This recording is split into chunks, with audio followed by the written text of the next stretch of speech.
Bonjour à tous, je m'appelle Thibaut et vous écoutez le Jour Pop Off, le format sans filet et sans filtre du Jour Pop. Et je vous l'avais promis, un épisode sur le Eras Tour de Taylor Swift à Lyon. Bonne nouvelle, j'ai encore ma voix, donc c'est parti, jingle. Alors je vous avais pas encore fait un épisode débrief de concert. Je pense que c'est un format qui est intéressant pour des bons gros concerts pop et j'avais pas encore lancé ce format quand j'ai été voir Nevermore de Mylène Farmer ou le Celebration Tour de Madonna. Mais je trouvais que le Eras Tour s'y prêtait complètement. On a beaucoup parlé du Eras Tour, on l'a aussi qualifié de tournée de la décennie et au début j'étais là, oui c'est quand même un peu galvaudé comme terme, mais en fait non. Je pense vraiment que cette tournée, ce spectacle, la façon dont il est fait, la façon dont il est défendu aussi va changer beaucoup de choses et va durablement en tout cas marquer la pop music parce que Taylor Swift a beaucoup d'ambition et elle a fait quelque chose finalement d'assez fou avec ce spectacle, un spectacle pop de 3h15. J'ai pas souvenir d'en avoir vu ou d'en connaître d'ailleurs, tout simplement. Des spectacles longs, il en existe, des spectacles de 3 heures, il en existe. C'est plutôt l'apanage du rock, plutôt l'apanage d'hommes aussi, qui font ça. Les femmes ne font rarement des concerts de 3 heures parce que faut dire qu'aussi les femmes se dépensent plus probablement que les hommes sur scène. Il y a toujours des chorégraphies, des changements de costumes, etc. Taylor Swift bouscule une nouvelle fois les codes, essaye de bousculer aussi l'industrie et donc propose ce show hyper ambitieux de retracer littéralement toute sa carrière, toutes ses ères, toutes ses eras comme elle dit. Et je vais juste m'arrêter juste sur ce concept-là parce que je trouve que Taylor Swift est très intelligente, vraiment, c'est un génie marketing aussi. Taylor Swift, finalement, quand on y pense, quand on a une vue un peu macro comme ça de sa carrière, je trouve que c'est pas non plus une personnalité qui a des eras, vraiment des airs comme ça, très définis. Et elle a réussi à se l'approprier, à s'approprier ce concept-là. Pour moi, David Bowie l'a très bien fait, Cher l'a très bien fait, celle qu'il a dans la pop, en tout cas mainstream, qu'il a vraiment incarné pour moi, c'est Madonna. C'est-à-dire que Madonna a vraiment, pour chaque album, créé des univers visuels, musicaux totalement différents. Je pense surtout à la fin des années 90, quand on a même Erotica, j'allais dire fin des années 90, non, Erotica, Bedtime Stories, Ray of Light, c'est des univers visuels, musicaux différents, Music, American Life, Confessions, enfin, toute cette panoplie-là de chansons, d'albums est vraiment distinguable et totalement identifiable. Et j'ai pas l'impression qu'il y a ça chez Taylor Swift, par exemple. C'est-à-dire que la seule, pour moi, Eras qu'elle a vraiment créée comme telle et pensée comme telle, c'était Reputation. Et d'ailleurs, elle l'avait déjà marketé à l'époque, parce que souvenez-vous, le clip de Look What You Make Me Do, où justement elle recrée en tout cas les looks, alors plus ou moins marquants, iconiques de ces quelques 10 années de carrière qu'elle avait à ce moment-là. Il n'y avait pas de look finalement marquant de Taylor Swift à ce moment-là. Et en fait, c'est juste en les remettant en avant, en essayant de les personnifier, en essayant de les marketer, qu'elle a aussi marketé ce concept de « je suis une artiste qui change d'era à chaque fois ».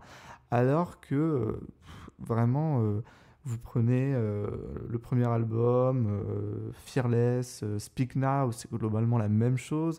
Il y a un petit changement, petit switch entre la country et la pop avec Red. Ensuite, il y a 1989 qui est vraiment de la pop. Mais pour moi, c'est juste une continuité assez logique de son évolution d'artiste. Et c'est pour ça que ce concept d'era, je le trouve pas vraiment pertinent concernant Taylor Swift. Et pourtant, eh ben, elle a réussi à marketer ça, elle a réussi à l'identifier à chaque fois. Les fans aussi ont réussi à, les Swifties ont réussi vraiment à l'incarner, etc. Il y a les costumes, les French Blast, etc.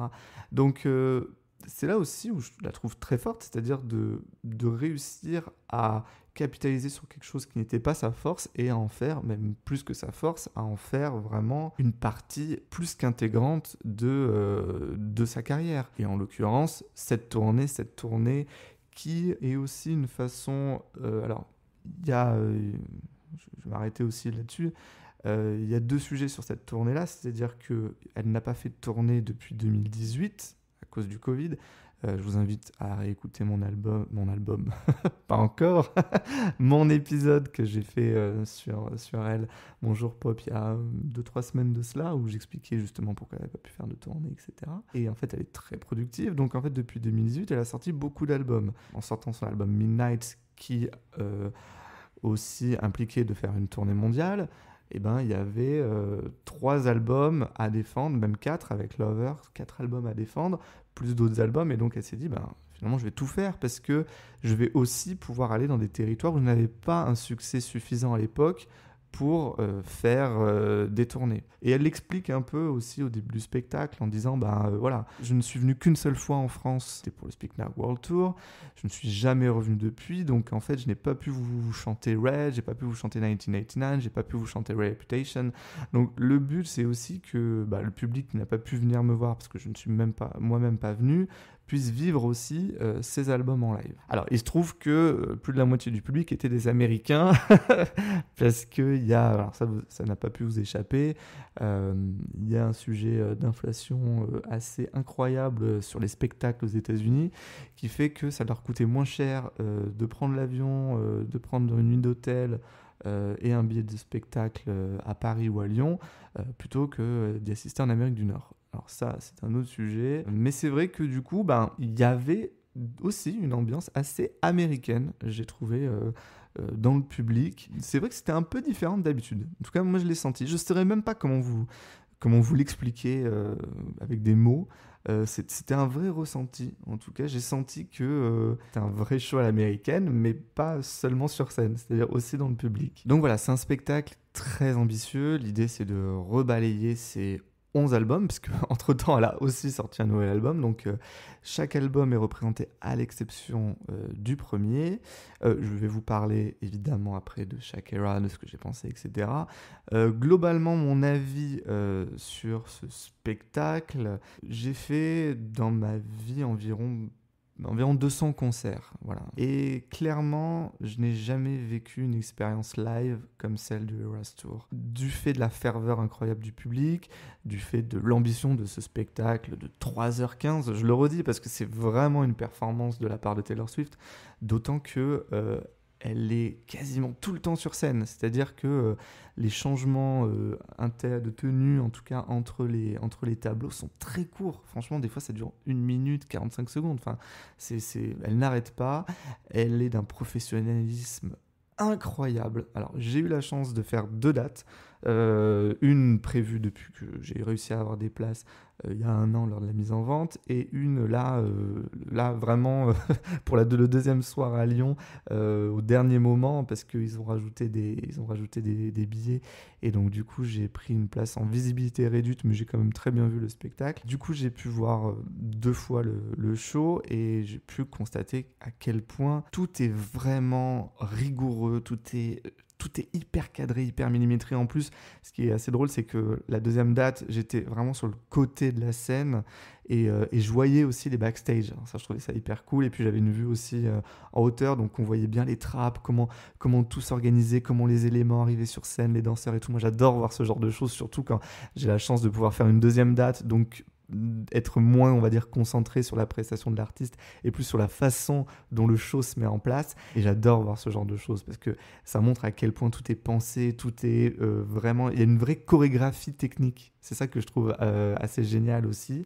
Et là, dans ce show-là, vraiment, on est du niveau d'une Madonna. Pour moi, Madonna, il n'y a pas mieux, en tout cas en termes de production pop, que les shows de Madonna. Les shows de Madonna, ils sont tellement ficelés, tellement rigoureux, tellement carrés et tellement fluides en même temps. Et celui de Taylor Swift l'est également, parce que c'est une très grosse machine, mais aussi il y a un côté où, on va dire la moitié ou au moins un tiers du concert, elle est toute seule sur scène, sur cette immense avancée scène centrale, avec sa guitare ou avec un piano ou avec son micro, seule avec son micro, ce que je veux dire. Elle est impressionnante. Je veux dire que sans danseur, sans effets spéciaux, plus que ça, juste elle, ses chansons.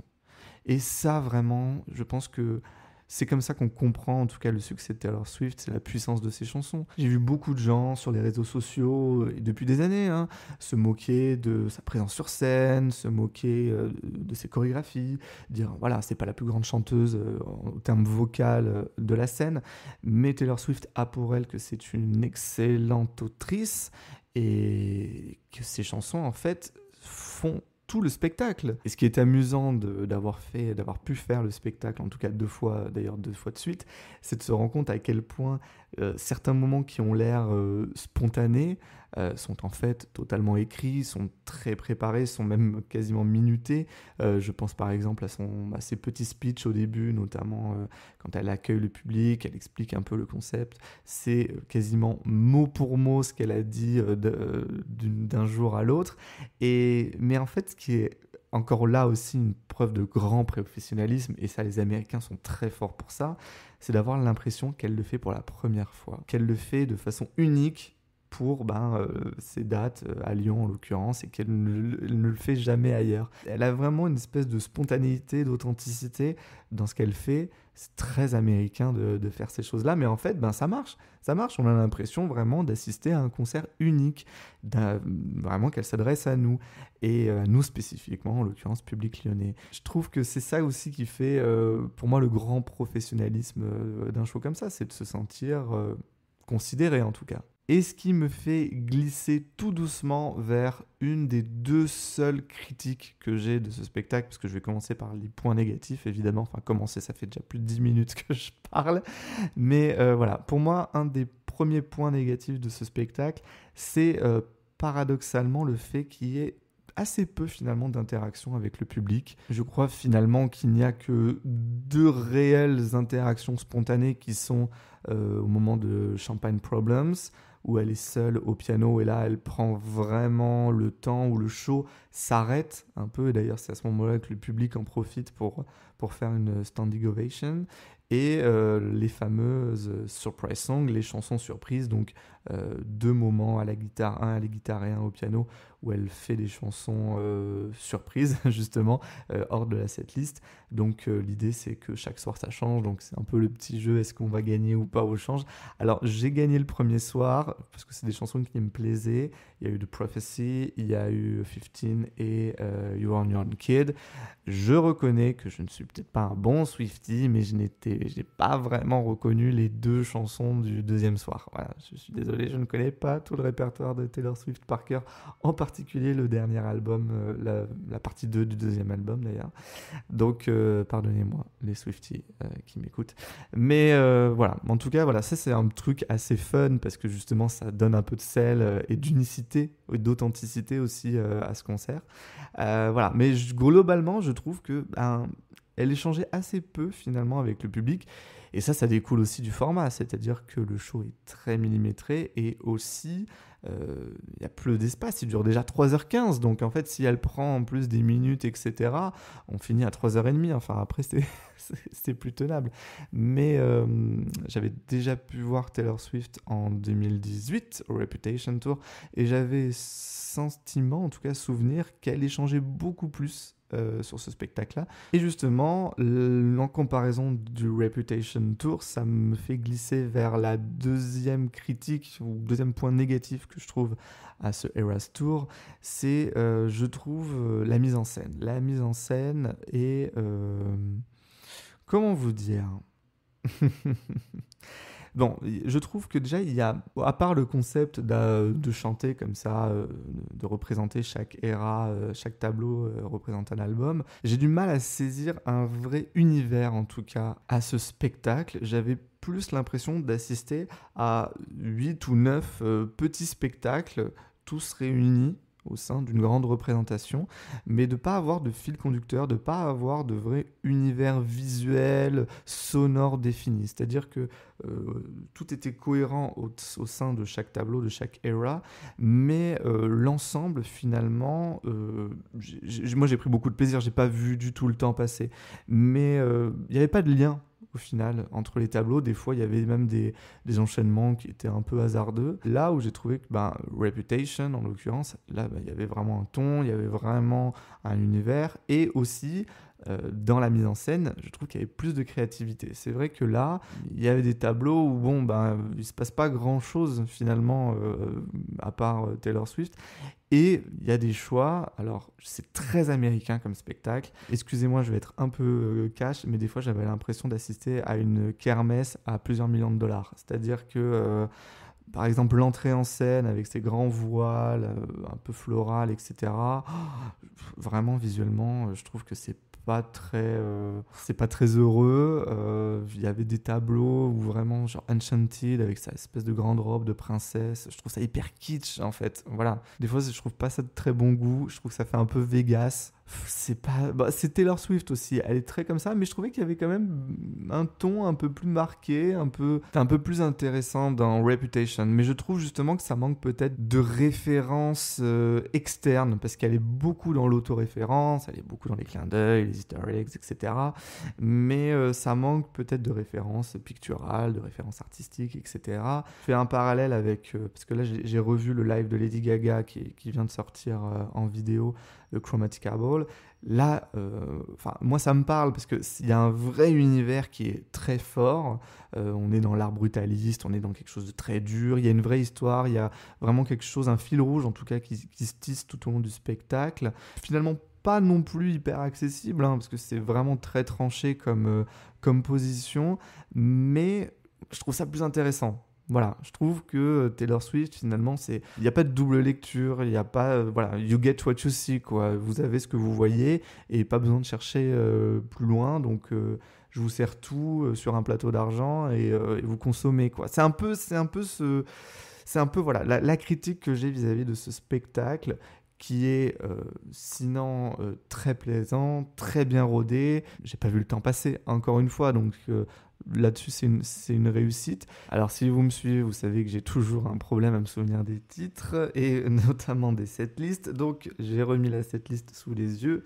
Donc ce Eras Tour est composé des albums Lover, Fearless, Red, Speak Now, Reputation, Folklore et Evermore réunis dans un seul tableau, 1989, The Tortured Poets Department et The Midnight.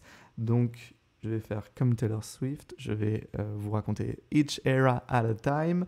Donc on va commencer par Lover, donc très intéressant de l'avoir mise en premier, notamment parce que quand la tournée a commencé il y a un an, c'était le premier album en tout cas sur lequel elle n'a pas pu défendre sur scène, Covid oblige.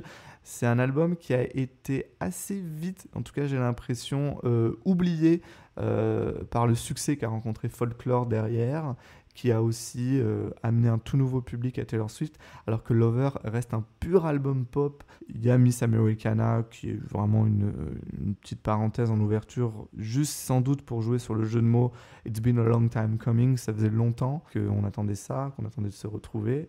Le vrai titre d'ouverture, c'est « Cruel Summer », qui était vraiment un de mes tubes de Lover quand j'ai découvert l'album, qu'elle n'avait pas sorti en single, qu'elle n'avait pas exploité, je comprenais pas du tout pourquoi.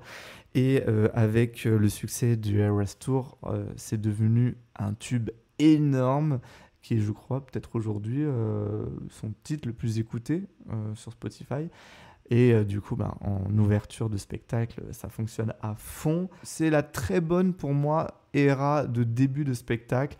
C'est-à-dire que, généralement, quand un spectacle commence, il y a la surprise de découvrir, il y a l'excitation, mais en fait, on oublie très vite. On oublie très vite le début. Et je trouve que c'était le parfait album pour débuter ce spectacle. Vient ensuite Fearless. Alors Fearless, c'est son deuxième album, c'est l'album des premiers succès. Et là aussi, très intéressant de le mettre en début de spectacle parce que c'est aussi finalement le début de son histoire. D'ailleurs, elle ne chante même pas son premier album. Donc, et là-dessus, elle a totalement misé sur 3 grosses chansons de cet album. Donc la chanson titre Fearless et puis les 2 gros singles, You Belong With Me et Love Story. Évidemment, Love Story, c'est son premier succès finalement à l'échelle internationale et ça marchait à fond dans le stade. Et moi, ce que j'ai vraiment beaucoup aimé sur ce tableau, c'est-à-dire qu'elle était avec ses musiciens au milieu de la scène. Et d'ailleurs, je tiens à préciser que Taylor Swift a des musiciens et des choristes, ce qui se fait de moins en moins dans les concerts pop. D'ailleurs, je crois que c'est la même troupe, en tout cas, qui l'accompagne depuis des années. Et là, il y avait une espèce de vrai retour aux sources. En plus, elle avait ses petites bottes, sa guitare. On est vraiment voilà, dans un concert country, quoi. Et elle a réussi vraiment à recréer ça. Et ça marche très bien. Et en plus, le public est à fond. You Belong With Me et Love Story, ça marche, c'est des tubes. Et voilà, ces 3 chansons, ça passe hyper bien. C'est aussi dans son ADN. Franchement, moi, je valide à fond. Vient ensuite la transition entre la country et la pop, c'est l'album Red. Et là aussi, choix hyper grand public d'avoir pris les 3 gros singles que sont 22, We Are Never Ever Getting Back Together et I Knew You Were Trouble. Là, alors ça représente pas vraiment l'album Red parce que là, on est vraiment sur les 3 tubes pop / Max Martin. Moi, c'est ce que je préfère dans l'album Red, donc j'étais vraiment comblé de retrouver ces 3 titres-là. Parce qu'en plus, moi, j'ai découvert Taylor Swift avec cet album, donc personnellement, j'avais vraiment envie de la voir en plus à cette époque-là, en 2012, quand il y avait 22, 2012-2013, ces titres-là qui tournaient, et j'étais hyper frustré qu'elle vienne même pas... je sais pas si elle était venue en Europe, en tout cas, elle n'était pas venue en France pour les défendre. Donc j'étais vraiment comblé de les retrouver en live. Et vient ensuite, en clôture de cette era, All Too Well, la fameuse 10-minute version qu'elle a réalisée pour la Taylor's version de Red. Et je trouve ça hyper couillu quand même, dans un concert qui dure plus de 3 heures, de faire un morceau de 10 minutes. C'est là aussi en fait le fait il y a aussi un aspect que j'ai pas encore évoqué, c'est la générosité qu'a Taylor Swift. C'est-à-dire qu'elle, franchement, moi j'ai payé 200 € je crois pour avoir un carré or la première date. C'est une somme, hein. Et en plus moi j'ai le luxe de pas avoir payé de transport et d'hébergement parce que j'habite à Lyon. Mais il y a des gens voilà qui dépensent beaucoup d'argent, qui prennent des jours, qui font des déplacements. Et ben elle se moque pas d'eux, quoi. Elle fait, en dehors du fait que ça dure 3 heures, elle fait en plus aussi, elle fait les chansons en entier. Il y a très peu de chansons où vraiment c'est réduit au minimum, hein, parce que je crois que I Knew You Were Trouble a été assez réduit, mais 22, We Are Never Ever Getting Back Together, pour parler du tableau Red, elle les fait en entier. Quand on chante 40 chansons, c'est quand même assez généreux d'offrir ça à son public. Et moi, cette version 10 minutes d'All Too Well, outre le fait que la chanson est excellente, je suis bluffé. Moi, je suis bluffé. Elle est toute seule, avec sa guitare, sur la scène centrale, sur une plateforme. Il n'y a même pas des jeux de lumière. En plus, on était encore en plein jour, donc elle a une poursuite sur elle. Et elle prend tout le public avec elle. J'étais... vraiment émerveillé de voir la puissance de cet artiste et encore une fois de ses chansons. Donc c'est une balade et là c'est là où j'ai pas trop compris le choix parce que je vous parlais un peu de choix un peu douteux, c'est-à-dire que elle sort de scène, il y a une petite transition. Là, on passe sur Speak Now et là, on repasse sur une balade qui est Enchanted. C'est la seule chanson de l'album Speak Now. Je vais pas vous mentir, j'ai vraiment l'impression qu'elle l'a fait pour le faire. Voilà. Moi, c'est pas du tout ce qui m'a touché. Speak Now, c'est pas un album sur lequel je me sens vraiment connecté. Et là, c'était très princesse Disney, etc. Elle vient, elle fait la chanson, elle repart. Bon, j'ai l'impression, voilà, c'est plus pour cocher une case de dire j'ai fait cet album et voilà. Bon, il y avait peut-être d'autres chansons, il y avait peut-être une autre façon d'amener cet album-là. Pas vraiment convaincu sur les Raw Speak Now, mais je crois qu'elle non plus. Et à ce moment-là, un serpent s'affiche sur l'écran géant et on devine que c'est l'era Reputation qui commence. Pareil, voilà, pour vous faire un lien avec ce que je vous ai plus tôt, il n'y a pas vraiment de connexion entre les eras, si ce n'est quelques transitions vidéo, mais ça passe vraiment du tout au rien. Je comprends non plus qu'elle ne l'ait pas fait dans un ordre chronologique, parce que là, ça aurait été vraiment encore plus linéaire, donc c'est sympa aussi de mélanger un peu les ambiances. Mais bon, voilà, on passe d'une ambiance à l'autre, donc bah, après on se réchauffe hein, sur chaque era, surtout qu'en plus elle a vraiment choisi les tubes à chaque fois. Donc là on a Ready for It, on a Delicate, on a Look What Will Make Me Do, on a aussi Don't Blame Me qui n'avait pas été un single mais qui s'enchaîne très bien, et puis c'était quand même un morceau assez majeur de l'album Reputation. Donc là par contre on est vraiment plongé dans son ambiance un peu dure, un peu bad girl voilà, qu'il y avait dans l'album. Elle a pas choisi la chanson que je préfère de Reputation. Moi j'aime beaucoup, j'aurais adoré retrouver Getaway Car. Il y a une chanson que j'aime beaucoup qui s'appelle Call It What You Want. Mais bon, voilà, Delicate par exemple, c'était cool qu'elle l'ait choisi, ça fonctionne vachement bien. Et puis Look What You Made Me Do, ça c'est vraiment le gros tube. La mise en scène est hyper cool. J'avais préféré ce qu'elle avait fait sur Reputation Tour, où il y avait cette espèce de serpent gonflable géant qui arrivait sur scène. Mais là, c'était hyper cool parce qu'il y avait les danseurs qui étaient habillés de différentes eras, et comme dans le clip finalement, donc ça fonctionnait bien. Et puis le stade était en feu, et puis en plus ce qui était assez cool qui était involontaire de sa part, mais le premier soir à Lyon il a plu vachement sur cette ère là, et je trouvais que ça fonctionnait vachement bien, surtout sur Ready for It où une espèce de rage comme ça avec la pluie, ça fonctionnait à fond. Donc très très bonne era, et qui arrive à point nommé finalement dans le spectacle, parce que on est sur quelque chose d'assez puissant, et hop là on va basculer sur Folklore et Evermore. Alors sur la partie j'allais dire nord-américaine, mais je crois que en Asie aussi c'était le cas, il y avait 2 tableaux distincts pour chaque album, mais elle a très bien fait de les réunir, parce que c'est vraiment un album continu finalement, même s'il est sorti en 2 fois, l'ambiance est vraiment la même, et du coup on passe d'une chanson à l'autre.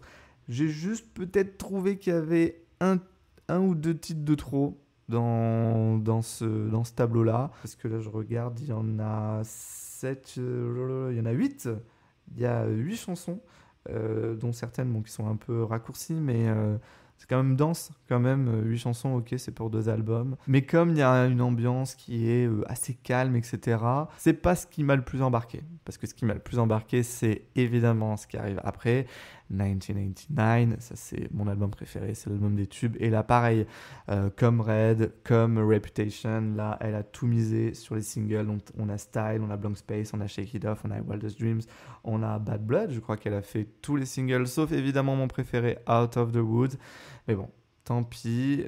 Par contre, le public était en feu. C'est-à-dire que typiquement, Shake It Off, c'est une chanson que j'arrive plus à écouter. On a tellement entendu partout. Mais en live, c'est son tube. Et ça fonctionne à fond. Et moi, j'étais le premier à chanter et à danser sur Shake It Off, alors que clairement, je peux plus me l'avoir en audio, disons. Mais et là, ça fonctionnait de ouf. Style, trop bien de retrouver Style, trop bien de retrouver Blank Space. Voilà, c'est l'album qui lui a fait connaître un succès international. Il est placé comme ça, un peu vers la fin du spectacle, mais il y a quand même encore 2 eras qui arrivent derrière. Et là, du coup, on arrive sur le nouvel album. Quand elle a annoncé qu'elle sortait un album et qu'il y avait le leg européen de la tournée, on se demandait si elle allait le faire. Moi, j'avais aucun doute sur le fait qu'elle allait le faire, parce que ça paraissait inconcevable qu'elle ne chante pas ce nouvel album. Et c'est Taylor Swift, comme j'ai dit, elle est connue pour sa générosité envers son public, donc c'était sûr qu'elle allait faire quelque chose. Et je trouve, je vous parlais de peut-être manque de scénographie sur certains tableaux, je trouve que, et d'ambiance, et d'univers, disons, sur un tableau. Et là, je trouve qu'elle a vraiment très bien pensé cette era. Il y a une histoire qui se crée entre la première chanson et la dernière. Il y a une évolution, il y a une petite dramaturgie. Je trouve que ça m'a vraiment fait apprécier l'album d'une autre façon. C'est-à-dire que je trouvais que c'était un album un peu linéaire, où les chansons avaient du mal à se distinguer les unes des autres. et je trouvais que c'était même un peu monotone, j'avoue. Et là, alors c'est peut-être le choix des titres qu'elle a fait, c'est peut-être la façon dont elle les a présentés. En tout cas, ça m'a éclairé The Torture Poets Department, pour donner son nom, je crois que je ne l'avais pas dit, sous un nouveau jour. Donc vraiment très bonne surprise. Moi j'ai adoré aussi But Daddy I Love Him avec hop un tout petit extrait de So High School. C'est pas la chanson majeure de l'album, mais le refrain il est hyper catchy et je trouvais ça hyper cool qu'elle ait intégré. Fortnite, le nouveau single, enfin le dernier single en date je crois, oui c'est ça, ça fonctionne très bien. Et puis évidemment I Can Do It With Broken Heart qui en plus, en dehors du fait que c'est une chanson hyper efficace, il y a une histoire sur ce titre, c'est-à-dire que le fait d'avoir le cœur brisé, en l'occurrence de vivre une rupture, ou plus simplement de ne pas être dans le mood de faire une tournée mondiale, et d'aller quand même sur scène, de jouer un rôle, de jouer que tout va bien. C'est très intéressant de l'avoir sur scène, c'est très intéressant de l'avoir joué, ce titre, et de se dire, oui, c'est une très grande pro, Taylor Swift. Elle est excellente sur scène. Je me suis même demandé si ça aurait pas fait un final assez cool sur cette tournée. Mais du coup, elle a gardé Midnight. Bon, je saute les surprise songs parce que ça change de date en date. Mais voilà, je l'ai dit au début de l'épisode. Très intéressant de jouer comme ça, de changer de morceau chaque soir. Et finalement, pour le coup, ça c'est totalement aussi dans l'histoire de cette tournée, c'est de chanter le plus de chansons possible. Et alors il y a des Swifties qui ont tenu des tableurs Excel avec toutes les chansons qu'elle a chantées. Enfin, ils sont hyper à fond et je crois qu'elle a quasiment chanté l'intégralité de son catalogue sur cette tournée. Incroyable. Enfin, en même temps, la tournée a plus de 100 dates. Enfin, c'est ça aussi qui illustre aussi la générosité de Taylor Swift avec son public. C'est-à-dire, je vais tout vous chanter, je vais tout vous donner parce que vous êtes là pour écouter mes chansons. C'est vraiment un moment très fort du spectacle, en dehors du fait de où on va attendre ou pas la chanson qu'on aime bien, parce qu'il y a ce petit jeu-là. Parce que c'est aussi... Et voilà, ça je ne l'ai pas dit non plus. Et je vous ai dit que c'est un épisode sans filet, sans filtre, mais je vais juste le dire maintenant. C'est une tournée qui a commencé en mars 2023 et depuis un an presque et demi, moi j'ai vu énormément d'images du spectacle sur TikTok, sur Insta. L'entrée en scène, je l'ai vu, je l'ai revu. Le film est sorti, il est en diffusion sur Disney+, enfin il est hyper accessible. Ce spectacle, je le connaissais par cœur avant de le voir, que j'ai pas choisi non plus de me préserver, et c'était très difficile de se préserver. Et en fait, là aujourd'hui, j'ai l'impression presque de pas l'avoir vécu. C'est très particulier. J'étais à fond dans le spectacle et en fait je me dis mais est-ce que j'y étais vraiment? Il y a quelque chose comme ça où en fait c'est un spectacle que j'ai tellement vu et revu sur mon écran, sur mes écrans, que le voir de mes yeux, en fait je me dis mais est-ce que c'était réel finalement? C'est une espèce de dichotomie assez particulière. Justement, ces surprise songs permettent, j'allais dire, une espèce de connexion à la réalité, parce que aucun spectacle du coup n'est le même, vu qu'elle change ces deux chansons à chaque date et depuis un an et demi maintenant, et ça donne finalement une saveur spéciale, en tout cas à ces deux dates lyonnaises que moi j'ai eu la chance de faire. On arrive du coup au dernier tableau qui est Midnight, avec la sortie de TTPD, avec la sortie d'autres Taylor's Version, cet album qui a plus de 2 ans maintenant, non, qui va avoir 2 ans, qui est sorti fin 2022. J'ai l'impression que c'était hyper loin. Voilà, et donc elle fait aussi 7 titres de cet album, mais du coup j'ai trouvé que c'était peut-être un peu trop pour un album qui est finalement assez éloigné désormais. Peut-être 1 ou 2 titres en trop, si ce n'est que Anti-Hero, ça marche à fond, si ce n'est que Karma évidemment, pour le coup c'est un très bon final, en plus du coup à Lyon on a eu le feu d'artifice vu qu'on était en stade ouvert, très bon final, très festif. Il n'y a pas de rappel, j'allais dire, mais bon, en même temps, après 3h15 et après avoir chanté quasiment tout son catalogue, c'était pas nécessaire. On sort de là, finalement, avec le smile, avec le sentiment d'être comblé. Voilà, je pense qu'en fait, finalement, le sentiment global qui arrive à la fin de de ce spectacle en sortant du stade, en dehors de dire j'en ai eu pour mon argent, d'avoir assisté à une réelle célébration populaire d'une artiste qui a mis son catalogue et ses chansons en avant d'une façon que j'ai rarement vue dans la pop. Là, vraiment, Taylor Swift a fait le choix de la popularité, de la générosité. J'ai émis quelques réserves en début de spectacle, en début d'épisode, mais bon, il va durer presque aussi longtemps que le spectacle parce que je n'arrête pas de parler. Et oui, je suis sorti de là comblé. Je vais pas dire avec des étoiles dans les yeux parce que Taylor Swift, c'est pas l'artiste avec lequel j'ai un rapport émotionnel, j'ai un lien affectif extrêmement fort. Voilà, moi si vous me suivez, vous savez que c'est Madonna, Mylène Farmer, Lady Gaga qui composent, on va dire, le trio de tête de ce qui me touche. Mais Taylor Swift, ses chansons me plaisent énormément. J'ai pris un plaisir fou et en sortant, je me suis dit, d'ailleurs avec les amis qui m'accompagnaient, on s'est dit, mais bon, ben, quand est-ce qu'on la revoit finalement? Alors bon, je crois que cette tournée va encore durer longtemps. J'espère en tout cas qu'elle va se reposer aussi, mais j'en doute parce que c'est une vraie artiste de scène. Si vous n'avez pas eu la chance de voir Taylor Swift, je dis la chance parce que c'était très compliqué d'avoir des billets. Je pense que c'est quand même une artiste à voir au moins une fois.